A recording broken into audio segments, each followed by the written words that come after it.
I think that's one of the biggest problems is people give up too early on things. What happens, they try a technique, they try these basic techniques, and maybe in the beginning they have success, and then after a while people learn how to counter, or maybe they just don't even have success with it at all in the beginning, and they give up on it instead of really putting the time into figuring out why they're not having success with it. I taught a seminar not long ago on the cross collar choke. We spent 2 days, 3 hours each day focusing on the cross collar choke. So we did a deep dive.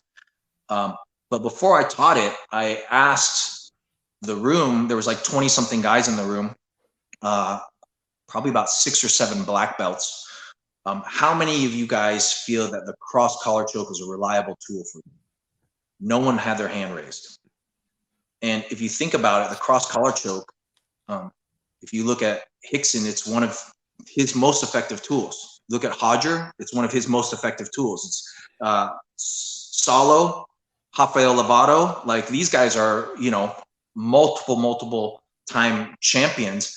I mean, it's all of these guys, it's one of their most effective tools, and yet it's a technique that most people learn as a white belt, right? So why is it that, all of these people I was teaching to, so it blew me away, because for me too, it's one of my favorite tools. Why is it that all these people haven't put the time into developing it, right? When it's something you learn from white belt. That makes sense. Yeah. Yeah. And a lot of times people just, when I started teaching that, what I found out, one of the things I recognized was the reason people were struggling so much is there was all these details that never were taught to them, never were presented to them, where it made it a struggle. And so, when you're missing details from techniques, the effectiveness of the technique greatly diminishes.